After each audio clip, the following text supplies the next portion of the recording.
Bom dia a todos. Sabe que domingo é um dia bom para falar de família, né? É aquela ideia que a gente tem que de domingo as pessoas vão almoçar junto, né? Fazer aquele macarrão com frango, não é uma coisa assim? E a gente sempre fica com isso na cabeça, que domingo é um dia para a família. Alguém aqui mora sozinho? E vocês que moram sozinhas, vocês têm ou tiveram filhos, marido, irmãos, mães, pais e tios, avós? Bom, então uma coisa que a gente não tem como escapar, a maioria das pessoas, né, é que em algum momento das nossas existências nós temos ou tivemos família. Eu peguei um livro que eu gosto muito e que eu fiquei procurando. Esse livro estava me chamando fazia bastante tempo e eu falava assim para mim: gente, eu tenho esse livro em algum lugar. Eu vi a capa do livro, eu via o livro e não achava. Achei, ele estava totalmente separado dos meus livros, escondido num arquivo meu. Chama Um Desafio Chamado Família. Alguém já leu?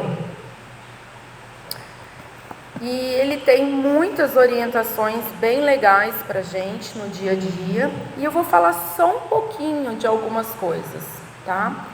Então, eu esqueci seu nome. A Meire falou uma coisa interessante na oração, a respeito das nossas desavenças, né? Alguém de nós aqui que tem família já teve alguma desavença? Alguma dificuldade de relacionamento, de comunicação? Eu sempre falo assim, a nossa língua portuguesa é muito difícil. Então, o que acontece? A gente fala uma coisa e a outra pessoa interpreta de outra forma e entende outra. É muito comum as mensagens truncadas, é muito comum a mensagem com algum tipo de erro. Comunicador, emissor e receptor não falam a mesma língua nunca. É a verdadeira torre de Babel no dia a dia, né? E eu sempre coloco a culpa na língua portuguesa, não na nossa habilidade de nos relacionarmos, né? Porque eu brinco, eu falo, a nossa habilidade de relacionamento com o outro é espetacular. Então não somos nós que criamos as desavenças, mas sim a língua portuguesa. E eu peguei esse livro e ele fala que algumas vezes o lar é forno preparador. Então ele fala assim, encontramos nele as lutas intensas, as experiências ricas, as bênçãos do afeto, a divergência de opiniões, as experiências marcantes que vão nos preparando para a vitória perante os compromissos assumidos. Aí melhoramos nossos impulsos, trabalhamos, vencemos as tentações, as alegrias nos estimulam e as dores nos corrigem. O que vocês acham disso? Alguém já analisou o lar como forno preparador? Vamos analisar uma comida que a gente coloca no forno, fazer uma analogia, e ela a princípio ela está crua, e aos poucos aquele forno com calor bastante aquecido, né, um calor alto, vai cozinhando aquela comida gradativamente, até que depois de algum tempo, normalmente forno é uma coisa mais demorada, mesmo forno elétrico, né? Não é um micro-ondas, eles costumam demorar um pouco mais. Depois de algum tempo, aquela comida sai pronta para ser comida. Alguém já se fez essa analogia consigo próprio dentro da família? Nós entramos cru nessa família, estamos sendo gradativamente cozidos, e aos pouquinhos, bem vagarosamente, vamos sair uma comida pronta, vamos sair uma alma pronta daquele embate, daquele ajuste, daquela afeição, daquela desavença, daquela dificuldade de relacionamento, daquela situação toda. Bom, então a família, o lar também é forno preparador. Quando a gente pega para estudar a respeito da família, a gente lê muitas coisas sobre as responsabilidades dos pais para com os filhos, sobre como os pais devem educar os filhos. Nesse livro fala bastante a respeito da educação moral. Educação moral é uma coisa que Mário Sérgio Cortella tem falado bastante a respeito de moral e ética. Leandro Carnal fala bastante hoje em dia a respeito de moral e ética. Diante de todos os fatos de políticos corruptos, inclusive eu ouvi alguém comentando alguma coisa sobre um político assim hoje, a gente tem se falado muito na sociedade a respeito de moral e ética. E Leandro Carnal fala uma coisa que o meu irmão fala, que muitas pessoas falam: não existe isso de um político corrupto vindo de uma sociedade honesta, porque o político, ele é uma amostra da sociedade, né? E aí, quem é a sociedade? Quem é o reflexo disso? Aqui nesse livro também fala, os lares, né? Fala-se muito que a sociedade está um caos. Isso demonstra que os lares e as famílias estão um caos, porque um é reflexo do outro, não tem como ser diferente. Então a gente quer consertar o mundo. Alguém aqui gostaria de consertar o mundo? Né? Todos nós temos essa ideologia, a gente quer um mundo melhor. Mas alguém de nós pensa em trabalhar a nossa família para fazer uma família melhor? Para sermos pessoas melhores? Bom, normalmente nós que viemos para o centro, a gente começa a aprender muito rapidamente que reconhece-se o verdadeiro espírita pelos esforços que faz para dominar as suas más tendências, né? Que está no capítulo 17, se eu não me engano, item 4, sede perfeitos do Evangelho. Então a gente acaba descobrindo que para sermos verdadeiros espíritas, temos que nos trabalharmos e nos melhorarmos. Mas a gente vê o tamanho dessa responsabilidade perante a célula familiar, paralelo com a célula social, com a sociedade, paralelo com os nossos políticos, por exemplo? Normalmente não, né? Eu falo por mim. Normalmente nós não enxergamos a importância do nosso lar desse tamanho, né? O que é 4 pessoas encarnadas, 5, 6, 10 pessoas encarnadas de uma família perante uma sociedade toda? É uma amostra, né? Quando a gente fala muito sobre o trabalho dos pais em relação aos filhos, aqui tem uma mensagem, um trechinho interessante aqui, que eu vou ver se eu acho, porque eu já fui para frente e voltei, que fala assim, ó: não basta, pois, evangelizar a criança nas instituições, é imprescindível que essa educação alcance também os genitores ou responsáveis. Então, aí quando a gente fala de família, a gente pensa muito na obrigação, na responsabilidade, no papel dos pais em educar moralmente seus filhos. Mas a gente se esquece que nós pais também precisamos ser educados, também precisamos ser evangelizados, que nós não estamos completos e que nós não somos esse poço de bondade e sabedoria que nos achamos à semelhança do Mestre Jesus. Que existe muito em nós a ser trabalhado.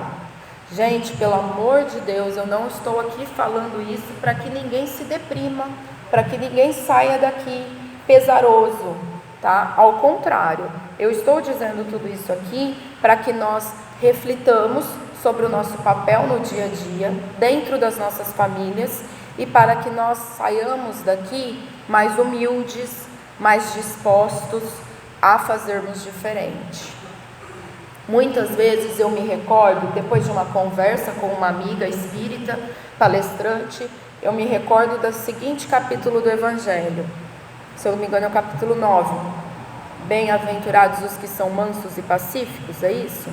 Então o que acontece? Às vezes nós estamos diante de uma desavença e o nosso impulso é falar mais alto, o nosso impulso é fazer a nossa opinião ser a mais importante, ser aquela que vai ficar. Porque por alguma razão a gente acha que nós estamos certos o tempo inteiro. Eu costumo brincar com uma pessoa da minha família, eu falo: ó, mestre encarnado, eu não sabia que você já tinha retornado, né? Eu falo assim: que bom que você está aqui, Jesus conosco. Nós temos isso, nós achamos que nós estamos certos o tempo inteiro e que a nossa opinião deve prevalecer sobre a dos outros. Falta-nos humildade de ver que muitas vezes existe mais de uma forma de se fazer a mesma coisa e mais de uma forma de se chegar ao mesmo resultado. Talvez realmente uma dessas formas seja a mais rápida, a mais produtiva, a mais adequada, mas não significa que o outro também não vai conseguir chegar até lá, talvez por um caminho mais longo. Se a gente fizer mais uma análise, isso é a nossa evolução. Não existe um jeito correto e único de evoluir. Cada um de nós evolui de um jeito. Algumas pessoas pelo amor, outras pela dor, algumas pessoas pelo aprendizado, pelos estudos. Algumas pessoas desenvolvem o seu intelecto, leem livros e conseguem colocar isso em prática. Algumas pessoas se desenvolvem fazendo a caridade. E aí, quando eu falo em caridade, eu sempre lembro daquela outra passagem do Evangelho que diz que a caridade começa onde? Dentro de casa. E a gente se recorda disso quando nós estamos saindo da nossa casa para fazer a caridade na rua? A gente lembra que às vezes a gente pode ter um irmão, um tio, um sobrinho, um amigo, um familiar, um primo, que às vezes está precisando muito conversar com alguém. Será que a gente seria capaz de emprestar os nossos ouvidos para aquele nosso familiar sem colocar julgamentos? Lembrando daquela outra passagem que na mesma medida que medirdes, serás medido. Será que a gente seria capaz de emprestar os nossos ouvidos sem imediatamente estar dizendo: ah, mas se você tivesse feito isso, ou se você fizer do meu jeito, as coisas vão sair diferente. Ou seja, com humildade, com perseverança, com solidariedade, com sabedoria. Será que nós seríamos capazes de lembrar da caridade em visitar um familiar nosso enfermo?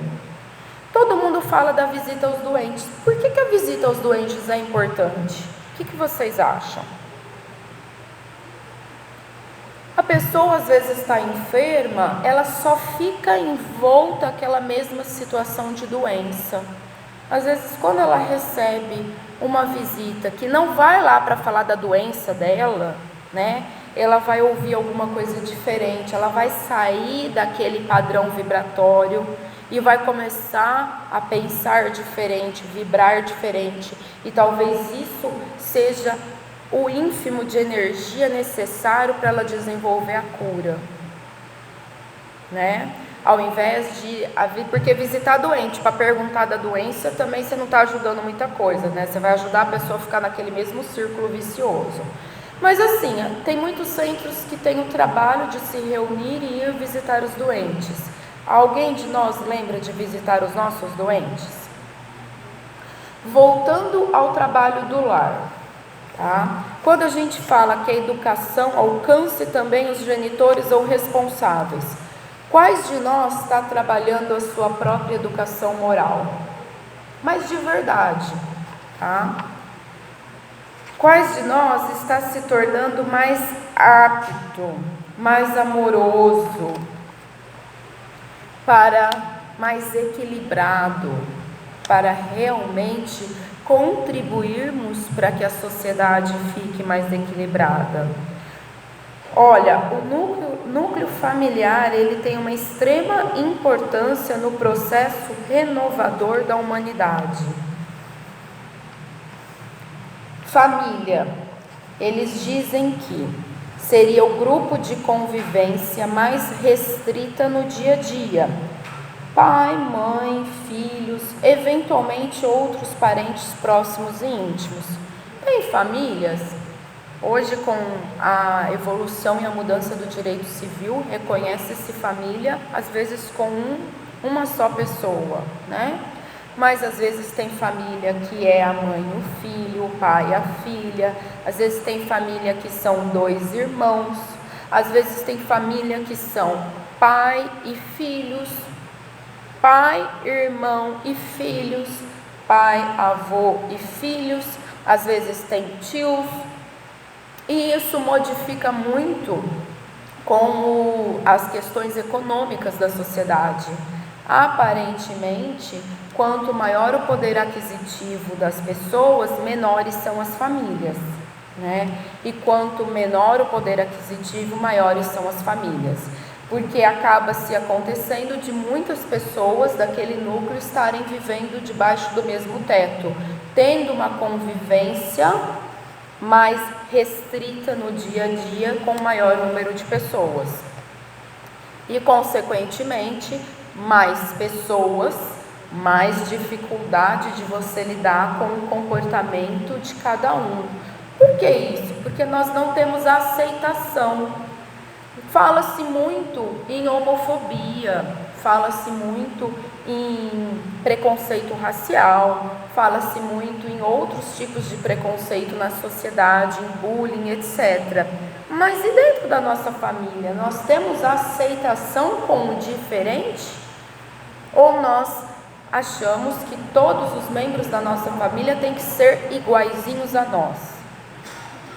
Lembrando, né? Quem foi que disse que a nossa versão é a correta, ou é a mais acertada, ou é a mais evoluída daquele núcleo, né? Além do nosso próprio orgulho, logicamente. Então é uma coisa para a gente pensar. Emmanuel lembra-nos que, antes do berço, quase sempre conhece a alma humana plenamente desperta grande parte dos débitos que lhe induzem o coração a remergulhar nas forças do plano físico. Então, reúnem-se no mesmo ambiente devedores em resgate de antigos compromissos, desafetos companheiros de erros passados, mas também reúnem-se no mesmo ambiente familiar afeições queridas e amigos em trabalho de socorro mútuo.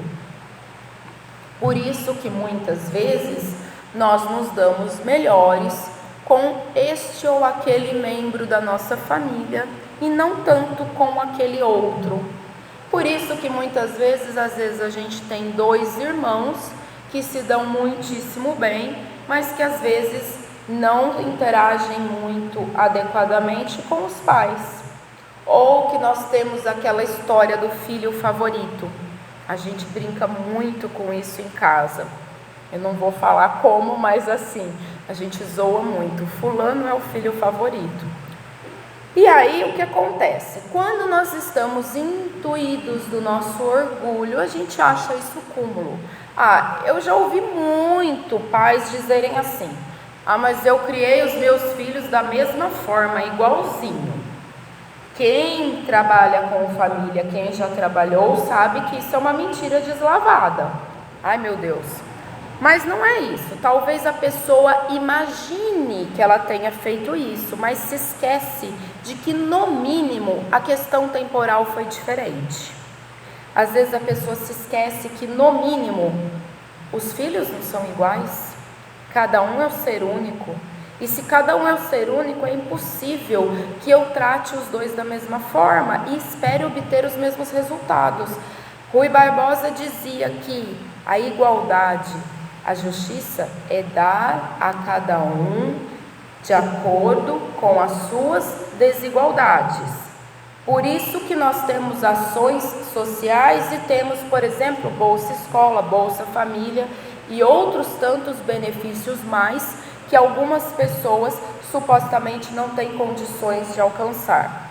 Por isso que nós temos escolas públicas e privadas, por isso que nós temos saúde pública e saúde privada, porque supostamente uma grande gama da população necessita desse trabalho governamental e outras pessoas não. Os nossos filhos, os nossos familiares também são assim. Ninguém é igual a ninguém, porque somos seres únicos. Eu tenho certeza que isso está em algum outro trecho do Evangelho ou do Livro dos Espíritos, que agora eu não me recordo a passagem, tá? Então, se cada um de nós é único, como esperar que recebamos o mesmo tratamento dos outros familiares, dos nossos pais, dos nossos irmãos? E como esperar impor esse mesmo tratamento aos nossos filhos? Alguém aqui já foi professor ou é? Você trata da mesma forma os seus alunos?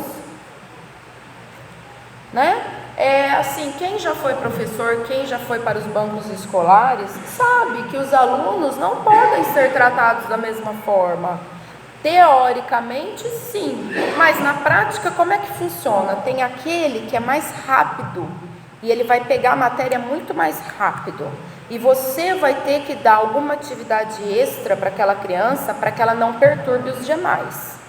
E tem aquele que você vai ter que explicar 1000 vezes, e enquanto os outros fazem algum tipo de atividade, você ainda vai ter que ir lá na mesa e explicar a milésima, centésima vez de outra forma, e se descuidar, marcar um horário extra com aquela criança para fazer algum outro tipo de atividade para que aquela criança entenda aquele mesmo conteúdo. Significa que aquele é burro? Não. Significa que cada um interpreta a vida, cada um com as suas experiências, com o que nós trazemos aqui, que acabou de falar, dos débitos e raízes e matrizes da alma. Cada um de nós tem um jeito de aprender, de conhecer, de nos melhorarmos. Voltando no que eu disse, cada um de nós evolui de um jeito. Porque somos seres diferentes, somos seres únicos. E nós temos que lembrar disso ao nos relacionarmos também com os membros da nossa família. E entendermos que as nossas experiências, como eu disse agora há pouco, elas não devem ser as únicas verdadeiras, o único exemplo a ser seguido. Qual que é o exemplo que a gente pode dizer assim, esse modelo, este exemplo deve ser imposto, com umas aspas enormes, a toda a sociedade? O único que a gente pode falar isso? Jesus. Inclusive está aqui, Jesus é o grande psicólogo, educador, médico e mestre maior a nos mostrar o caminho da vitória espiritual. E esse trecho aparece num subitem escrito fonte de socorro, onde nós vamos nos socorrer no dia a dia da nossa evolução e do nosso relacionamento no nosso lar e com as pessoas em geral. Jesus. Qualquer outra fonte de socorro? O Evangelho é o grande roteiro de iluminação das almas, encerrando em si a manifestação do Divino Mestre.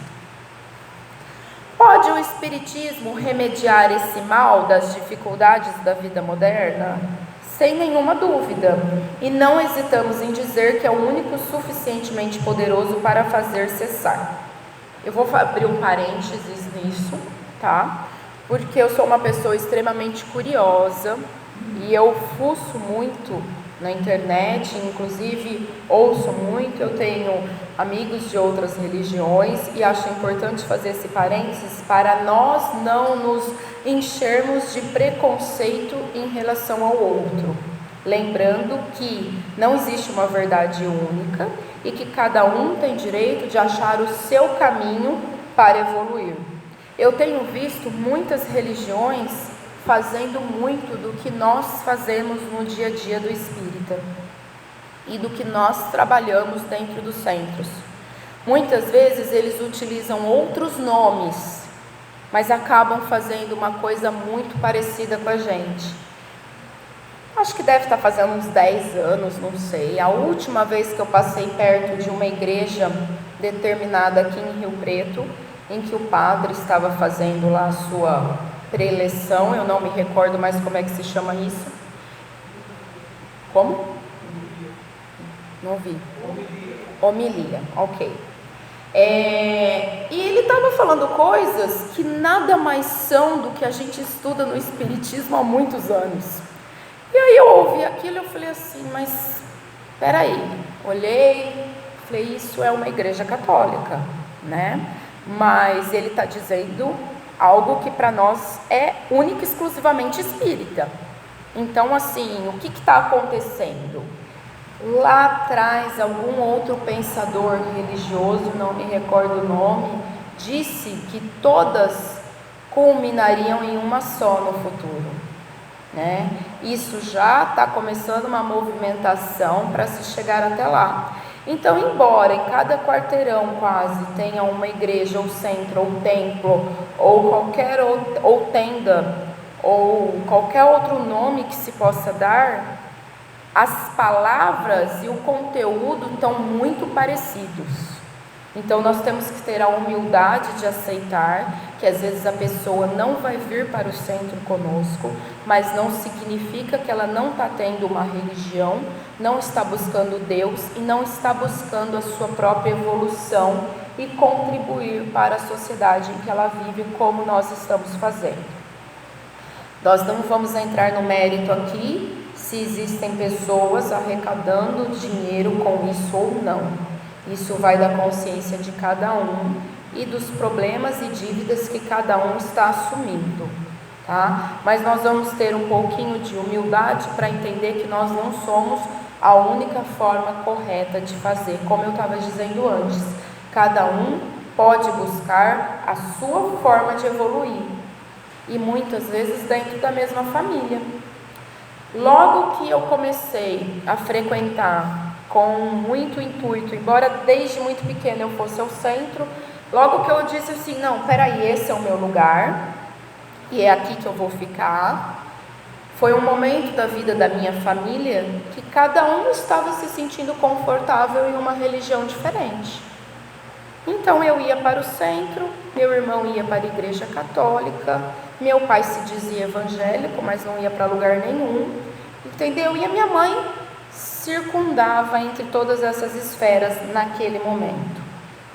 Hoje, todos nós somos espíritas, kardecistas, né? Minha mãe e meu irmão são trabalhadores do centro também. Todos nós fazemos evangelho no lar, independente se estamos no mesmo lar ou se tem determinado dia que às vezes a gente não está. Então, assim, hoje estamos todos falando a mesma língua, e mesmo assim temos divergências de opinião na forma de interpretação dos textos da própria doutrina. E eu acredito que muitas vezes eu não sei como lidar com essa divergência de opiniões, mas é assim que tem que ser. Também dizia Rui Barbosa, a unanimidade é burra. Ou seja, é importante que cada um pense de uma forma diferente para nós crescermos, para nós desenvolvermos o nosso cérebro, desenvolvermos o nosso intelecto e pensar. Se todos nós concordarmos sempre, nada vai fazer com que a gente pense e reflita. Então, se todos nós dissermos assim, eu amo o azul e eu só vou me vestir de azul, ninguém nunca vai cultivar aquela dúvida, aquela coisinha, aquela pulguinha. E se a gente se vestir de laranja? E se a gente usar o branco? E por que eu não posso usar o preto? Ninguém vai evoluir, né? Fica todo mundo na mesmice. E nós precisamos dessas pulguinhas, mesmo quando elas nos incomodem muito, para que nós possamos sair daquela nossa zona de conforto, que os psicólogos conhecem muito bem, para podermos chegar em algum lugar diferente de onde nós viemos. E qual que é a melhor forma disso? O lar, a família. No decorrer da nossa jornada terrena, sucedem-se as situações que irão traduzir na prática o planejamento feito na esfera espiritual. E aí isso vai trabalhar o grande laço de parentesco, tá? Só que nós estamos enfrentando uma dificuldade hoje em dia. Todo mundo deve ter noção disso, né? Por isso que volta lá no começo, a gente fala que está tudo meio que um caos. Todas essas experiências nos induzem a uma posição de defesa natural dos compromissos domésticos. Mas o materialismo, no momento atual, tem convidado as criaturas a uma atitude egoística de deserção de suas obrigações, instalando em seus corações a planta venenosa do imediatismo, do comodismo, da vaidade, do orgulho e do prazer a qualquer preço. E aí, como que a gente vai lidar com isso? Já dei os exemplos de Jesus, do Evangelho, do Espiritismo, né? Mas é importante nós tentarmos buscar o equilíbrio e nos renovarmos em família, indo contra essa tendência toda da sociedade.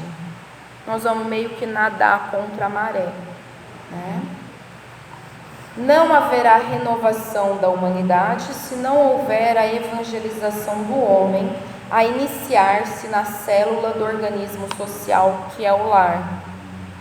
Então, nós vamos ter que trabalhar com serenidade, com educação, com moral, com amor, com perdão, com paciência, com solidariedade, nessa relação de interdependência que necessitamos e que criamos dentro dos nossos lares, para nós realmente nos chamarmos de sociedade cristã.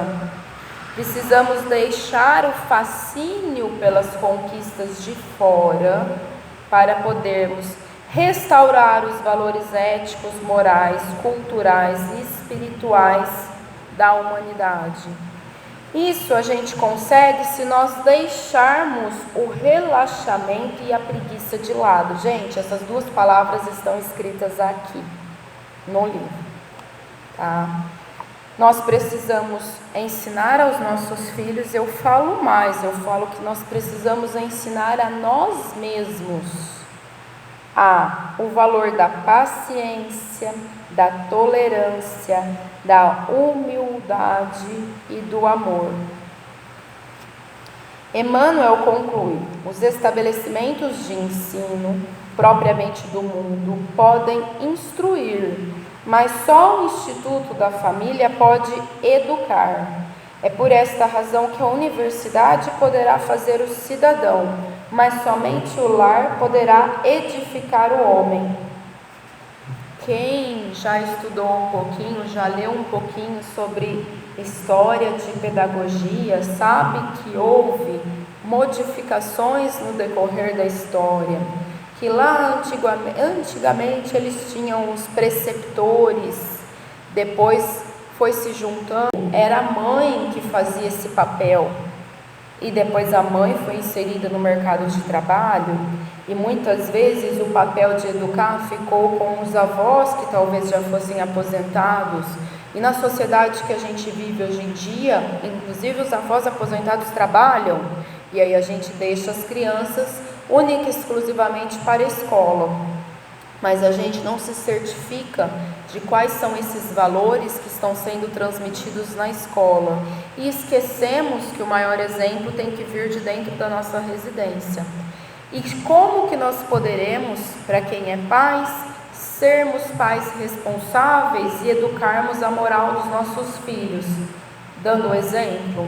Para nós darmos os exemplos, nós temos que trabalhar isso dentro de nós. Então, nós temos que todos os dias nos enchermos de uma vontade, uma motivação. Eu tenho um amigo espírita que diz que não é boa vontade, é vontade soberana. Ele fala, boa vontade qualquer pessoa tem, mas aquela vontade realmente firme de fazer a gente modificar os comportamentos, ela tem que ser soberana, ela tem que tomar conta de nós. Então nós temos que nos intuir, encher, imbuir de vontade soberana e fazermos diferente diariamente. Respirar nosso lar, encher a boca d'água. No caso, lembra aquela passagem de encher a boca d'água para ele não ficar fazendo perguntas que naquele momento ninguém podia responder para ele, tinha que se esperar o tempo da recuperação. Nós temos que encher a nossa boca d'água e contar até 1000 se for necessário antes de devolvermos. Lembrei de outra passagem do Evangelho que fala que o problema não é o que entra na boca, lembra das mãos não lavadas? O problema é o que sai da boca. As escolas cumprem uma importante parte da educação. No lar, entretanto, enxergamos a escola do coração, onde os pais se tornam professores de seus filhos, onde ambos exercitarão seu acervo moral, sendo convidados a desenvolver união e companheirismo.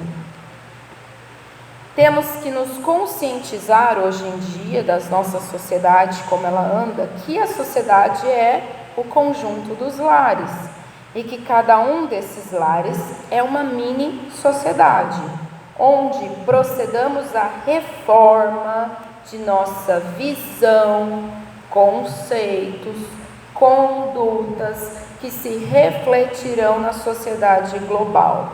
Lares desequilibrados, sociedade desequilibrada. Lares cristãos, sociedade cristã.